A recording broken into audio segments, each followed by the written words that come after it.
me. So my sister, my brother,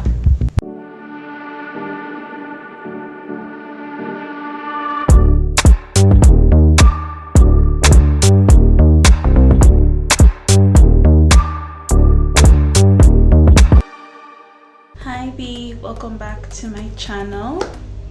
Today I think we're going to do something different. Sure, we're doing something different.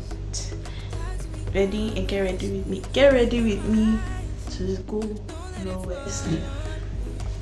I'll just be telling you guys one experience that I had one time. This is me just using this platform as a testimony, because I don't know why I did not go and swallow Chineke mama in the church, but that's just it. As I'm telling you guys the story, I will be making up. I hope this is not hard though. Let it not be hard. I've already done my brow off camera, and if you want to see how I did it, I'll be leaving the whatever somewhere up here. Let's just get right into it. Honestly, forget how messy this thing is. I've owned this thing for over a year. I don't have which kind of year. I've owned it for over, I don't even know when I bought this thing, but I know I've had it for a very long time, and I'm still using it. I don't know whether it has expired, but I know it's a primer, LA Girl Face Finity All Day Primer. So I just use it here and allow it to dry, and then I apply another layer of primer. You know, let me get my mirror. ACs make noise, but I don't know if people are hearing it. Kukuma, just focus on me. Focus on me, and just we don't allow anything to spoil the show. So that things are happening in this life, honestly. In short, things can just happen to you when you didn't even expect it. Like, imagine you going to buy something on the road and you didn't expect that you're going to be hit by a car. Or imagine going to buy something and you're abducted. Or imagine going to relax your hair and you were almost kidnapped. That was me on a very, very random day. Mbamalu blessing, Somtochukwu said her. Somtochukwu, you've carried this hair for a very long time. That's my natural hair. I've been natural since SS1. I actually got to know about natural hair from one of my friends in secondary school, and a double honor. She was always natural hair, natural hair, natural hair.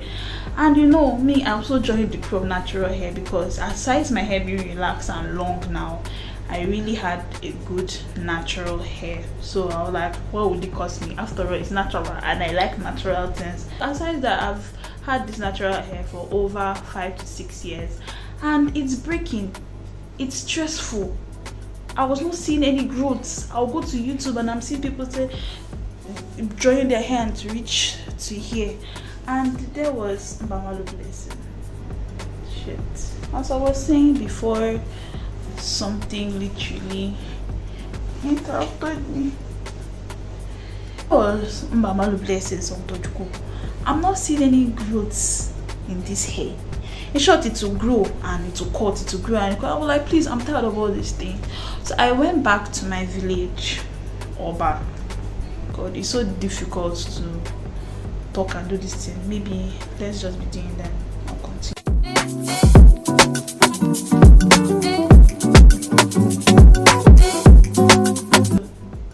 I went back to my village, Oba now, and I asked my cousin, oh, please, where do you know that they can relax my hair very well and they have facilities to relax my hair? He told me I should go to Century.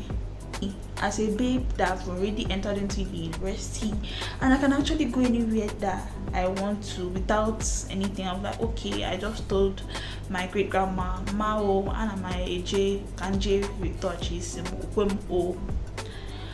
That's how I went. I entered into the lady shop. Her services were nice, but it was not really what I was expecting. Because I'm somebody that is particular with my hair. I don't play with my hair. Short, my money finishes on this hair. So I'm done with relaxing my hair. I even got toasted. by a guy safe.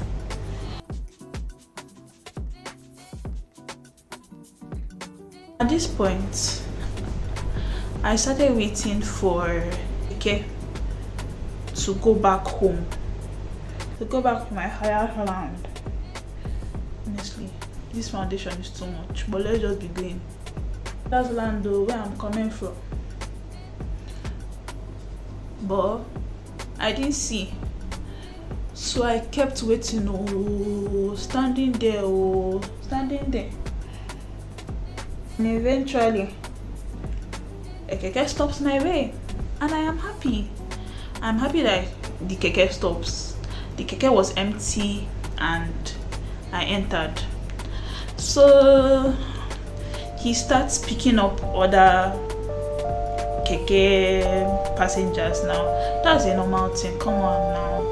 And do I have the money to pay for the 4 seats? So I allowed him. So this one enters into the Keke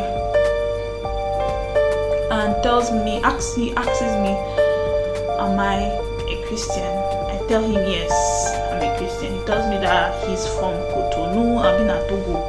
What did he tell me? Cotonou or Togo? And he bought goods from Togo and stored it in the church. That's a Christian that I am. Please, can I help him to count the goods and Nigerian currency, because he doesn't know how to convert Togo. What did they use call that their currency? I'll check it up to Naira. And I'm like, sir, I actually want to go home, that I cannot follow you. And I told me no, now that if I follow him, he's going to give me an iPhone. I think it was iPhone 30. This happened in 2022, because I know it's May 25th, I think May 28th that I went to confirm. So me, I'm like, no, I cannot follow you. Then I told him, the Keke man was persuading me, was telling me, follow him now. I told him, there is a man, why don't you follow him?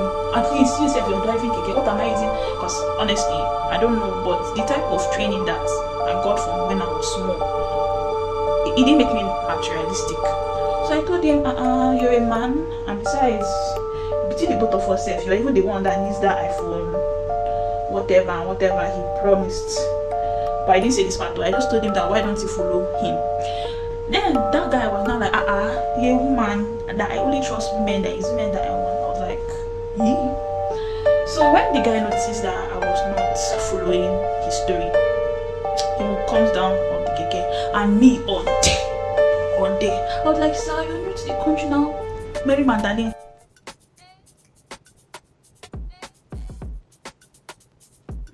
Asked me, is there any market around? I told him yes, and I know the market, Afoba. Cause see the market, I cross over the street 2 blocks after, you will see my great grandmother's house, and that was actually where I was going to. So he comes down and tells me not to worry at all, and I look at him, I pity him. Me, Mary Amaka, the good Samaritan, services of man is the greatest work of life. I looked at him, I said, with all these things, now anybody that will say, so I want to be seen and collect the money, collect everything, and they will not help you out. Not to them, sir, come now, come inside the Keke. Why are you coming down? I know the market, come inside the Keke. So when the man comes inside the Keke, he asked me if I knew of a secret cult, and I was like, no, brother, you just asked me if I'm a Christian. Now you're asking me if I know about the secret cult, Sarai. So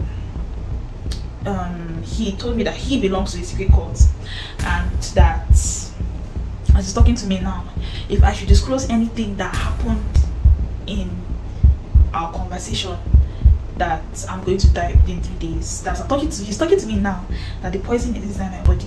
And I don't know why I was still having this as a normal conversation. In short, what actually happened was that this guy told me that I should promise him that I'm not going to deceive him in showing him the market. And I promised him. He now told me that in their place, how they promise is that they will say one kind of prayer. And I was just looking at the man. He now told me I should dig sand, forcing me to dig sand. And honestly, I don't know what was wrong with me, and I was still seeing this as a normal conversation. God. So I didn't, but he said his prayer and he told me that the poison is inside my body and I was not just falling for whatever it is.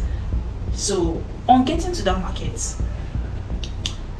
before that he told me that there's a proof of if this poison is inside my body, that I should spit into my hand, and I spat into my hand.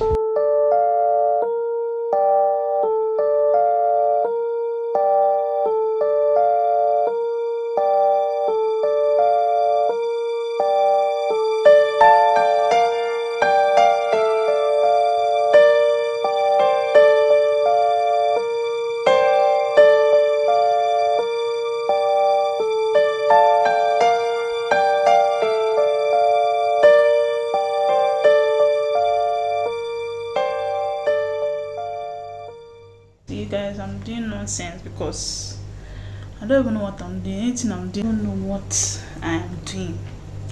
So anything that comes out from this book, maybe they take them like that.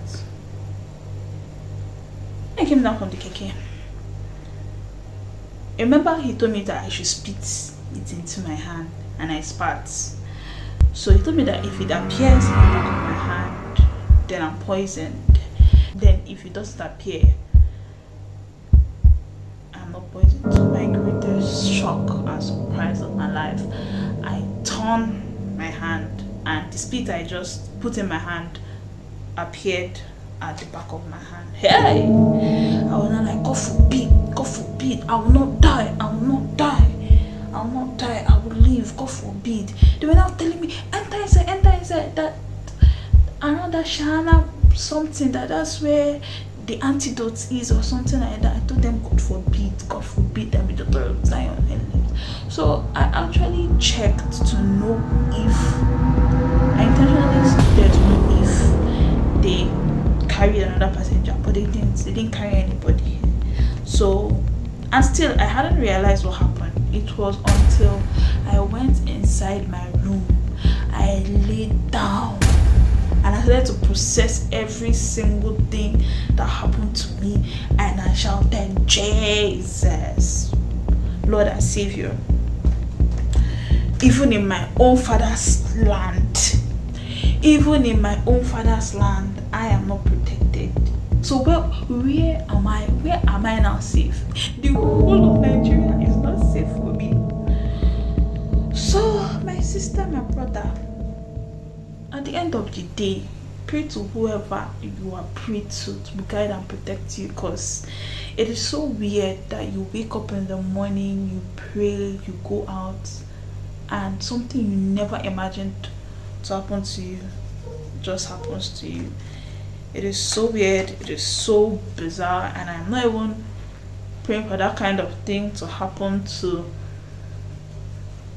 anybody. Right now I'm just using the mirror that is in front of me, not even that side mirror, and this was not the look I was even intending to do. It's just that this is for something, and I have to pack. So it is time to round up this thing. So my dear, before you enter any car, check. Use your tukolokolo eye and check. Like pray, check. But I already honestly, for those 3 days I lived in fear. Like I've never seen such display of charm in my life. I never believed that I could encounter such thing. But then on the second thought, I was very grateful to God that I didn't fall into the hands of these wicked people. Because imagine if I was very scared about the poison being in my body, then I now followed them wherever they said they were taking me to. Honestly, I don't know what would have been of me. I don't know where that fate to book them and run away came. And yeah, Nigeria is not safe. Nowhere is safe. I was just an innocent girl who wanted to go and relax her hair, and I came in contact with people. Guys, talking and doing something is not easy. Believe me and trust me, it's not even easy at all. I don't even know how these things are going well with.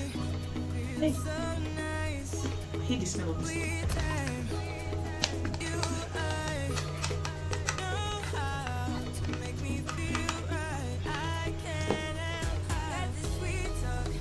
Everything I'm doing now is because just too much. Lipstick is too much, foundation is too much, powder is too much, everything is just too much. That's too much you need to be doing. So that was it though. That was how I almost got kidnapped in my own father's land. If it was somewhere I was not really familiar with, I'll be like, okay, imagine.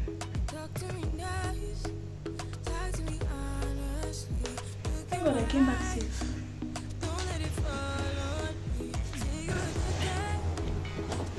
So this is the final look. I noticed that when I was watching, I actually noticed that I was not looking at you guys for majority of the time. I'm just trying to spice up this. I'm using the back camera because there's a mirror in front of me, so I got distracted and I'm looking at the mirror now instead of looking at my lovely people. So the moral lesson of this story is, number one, from experience, I'll tell you that you shouldn't be naive. And I understand that there are genuine people in this world, but there are also very wicked people in this world. So in as much as we cannot escape public transport, and even till date, I entered an empty keke, even when it was an empty keke that almost led me to be kidnapped. But I can't escape it. That you cannot use because of gunshots and you not go for war, you understand, that kind of thing. So please do not presume that everybody is good. Do not be naive. Guys, shine your eye. Don't do Sister Maria Maka like me and fall into a wrong trap that you are not meant to fall through. And again, another moral lesson is that you should pray to God. Honestly, the prayers of our mothers are what is saving us, because if it's on my own, maybe I got it.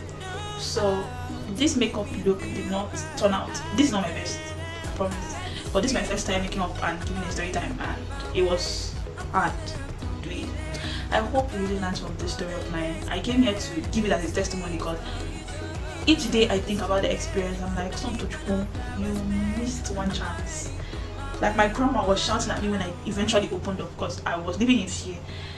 My grandma was shouting at me,